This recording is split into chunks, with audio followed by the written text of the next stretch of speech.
আমরা আসছি চুয়াডাঙ্গার ঐতিহ্যবাহী সরোজগঞ্জ গুড়ের হাটে।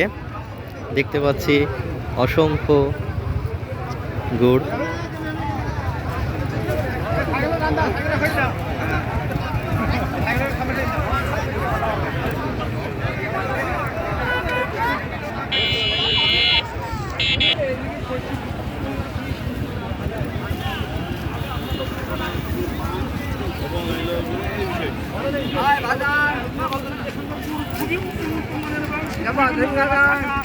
অসংখ্য গুড়ের ক্রেতা বিক্রেতা সাংবাদিকরা করছেন।